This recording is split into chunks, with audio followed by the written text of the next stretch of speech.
Alright, welcome back to the channel. Newcastle United kick off the Premier League action this weekend with a crucial win for themselves in their battle for the top four to attain Champions League qualification for next season, with a massive 2-1 victory at the City Ground against a resolute Nottingham Forest side managed by Steve Cooper. And yeah, like I said, a massive win for Newcastle in this game. And in this video I'm going to go a little bit into detail about, first of all, Newcastle's performance against Forest today, the fact they deserved the win overall, how big of a win it is in terms of, their ambitions of, qualifying for the Champions League next season, like I said, and of course then answering the big question, the question amongst all questions with Geordie fans right now: can Newcastle secure Champions League qualification and play amongst Europe's elite next season? So yeah, let's just get straight into it. Starting off, of course, with Newcastle's performance today in the 2-1 victory at the City Ground, which, make no mistake about it, as I said, is a massive win in Newcastle's season overall. I cannot emphasise enough how big of a win this is for Newcastle this season, especially given the fact that they had a little bit of a stutter, a little bit of a blip, and I think it was more for me like a rabbit in the headlights kind of moment for Newcastle, where,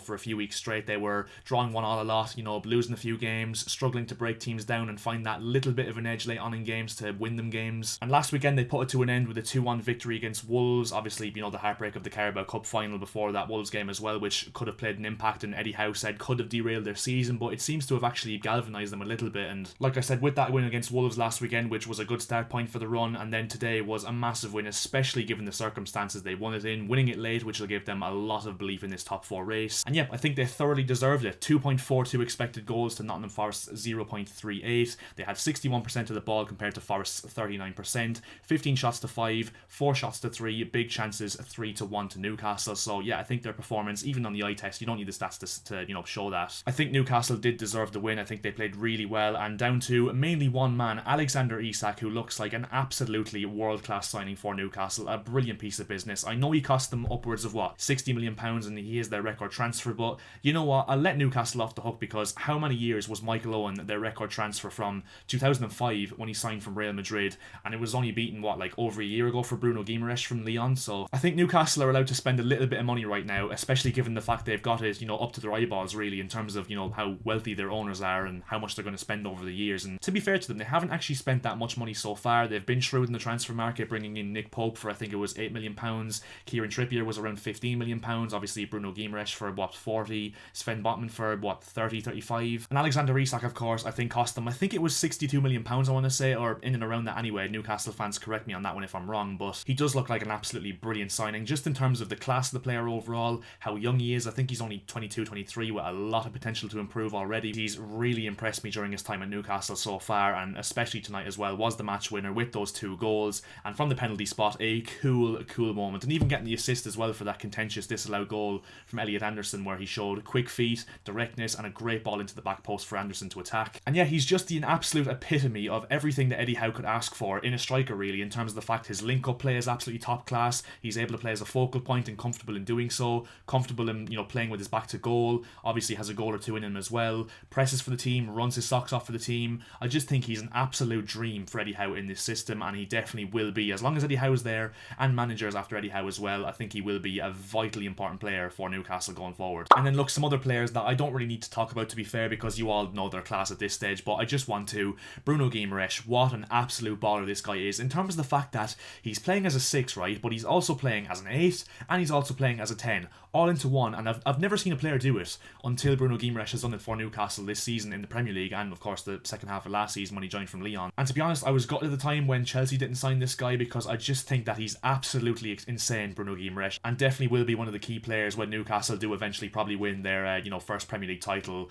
in the next 5-10 years, I'd say, if it happens, if he does tend to stay at the club for that long. His vision, his passing range overall, his ability to press, his football IQ and knowing where and when to be, his ability to carry the ball is just absolutely top class. And yeah, this guy will go right to the very top, as Harry Redknapp said once about Frank Lampard, and that's my moment today with Bruno Guimaraes, even though it is quite obvious for all to see that he will be a top quality player if he isn't already. Kieran Trippier, who's been an absolutely whirlwind signing for Newcastle, in terms of the fact that he's right up there in terms of chances created for any player in general in the Premier League. I'm pretty sure he's up there with Trent Alexander-Arnold, and has probably created more chances than Alexander-Arnold this season, which is just kudos to how good of a player Kieran Trippier is and how much he's developed over the years. And yet that ability to overlap and just his creative spark in this Newcastle team is obviously massive for them. Not only that as well, his experience, his leadership, and yeah, he's been at the very top with Atletico Madrid, Champions League final sensational with Spurs. So yeah, Kieran Trippier was an absolutely, brilliant piece of business, I think, from Eddie Howe and the Newcastle board, and, has shown that in his time so far at Newcastle, I think it's fair to say.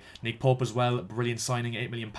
One of the best shot stoppers. I think he is the best shot stopper in the Premier League. Yes, he doesn't cover himself in a lot of glory with his ability on the ball, but I don't think he needs it in this Newcastle team. He sweeps well for Newcastle, in fairness to him, and yeah, his shot stopping ability, like I said, is, second to none really in the Premier League in my opinion. Then you've got Fabian Schär and, Sven Botman at centre back. I think Fabian Schär is one that definitely goes under the radar. I think his ability in terms of his long passing is absolutely phenomenal. He does set up a lot of attacks and, contributes a lot to Newcastle's possession play, which I think is vitally important, and yeah, obviously is a solid defender as well. And I think Eddie Howe has really gotten the best out of Fabian Schär, who, as I said, kind of, almost sits in Sven Botman's shadow just because of how good Sven Botman's been this season. And don't get me wrong, he has been absolutely sensational in, organising this Newcastle defence, and one of the main reasons why Newcastle have been so good defensively this season in terms of their defensive record. But Fabian Schär is one that I really, really rate, and yeah, I think he's having an absolutely wonderful season. You've got Dan Burn at left back, who's, very comfortable in terms of shifting into form a back three alongside Schär and Botman when Kieran Trippier evidently plays more forward in that right back position. You've got Sean Longstaff, who's able to,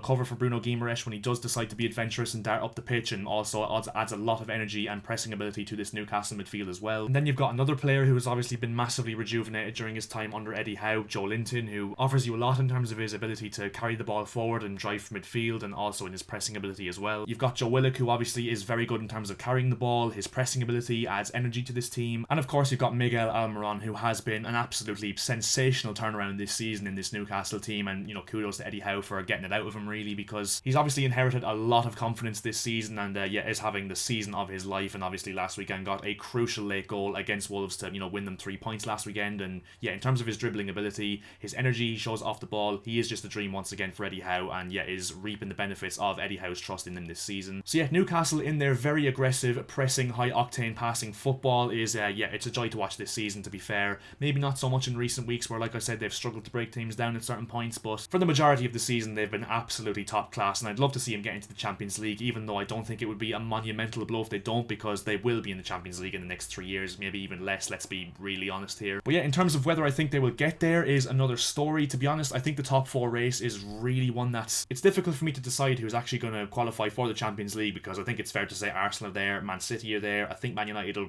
obviously make it. So it's between Newcastle, Liverpool, Spurs, and even Brighton I think as well, who are definitely in there, especially with the form they've shown this season, and they do look like a very difficult team to beat, playing some absolutely brilliant football. But yet Newcastle currently, as you can see on screen, 1 point below Spurs with a game in hand, and Spurs do go to St Mary's to play Southampton away tomorrow, which will be no easy task whatsoever given the fact that Southampton also have a relegation battle of their own to play into. Liverpool, is it too much to ask for them really, especially given the fact that they've had a poor season overall, even though they've got into a little bit of better form. 5 points off Newcastle with the same amount of games played, and then you have, Brighton as well, who have a game in hand actually over Liverpool and Newcastle, and if they win that game in hand could cut the gap to 2 points on Newcastle, so could Brighton, sneak into that top 4 place. But yeah, if I'm honest, I think my gut feeling right now just says that Spurs will get it. I just think Spurs will just about creep in, even though there's, a little bit of a lack in clarity in terms of Conte's situation at Spurs right now, and it just seems a little bit negative at Spurs at the moment, but I just think they'll have that little bit of edge in them, especially with Harry Kane and, the likes of Heung-min Son, who, yes, hasn't been the best this season, but does have that, big game pedigree in him. And yeah, like I said earlier in the video, I think it could easily be a case of, a rabbit in the headlights for Newcastle in terms of the fact they will probably freeze up once they get to the last few games of the season if they think, oh my god, it's in our hands, we could actually qualify for the Champions League this season. But yeah, like I said, it would be really intriguing to see what Newcastle could do in the Champions League next season, especially given the fact they'll be able to, attract some very good players if they aren't able to attract them already, of course, with their financial backing. But yeah, it should be interesting to see who gets that final 4th place spot in the comment section below. Let me know who you think that'll get that between Spurs, Newcastle, Liverpool and Brighton. And yeah, Newcastle fans, let me know in the comment section below, have I hit the nail on the head with my analysis on your club today, or am I talking absolute shit?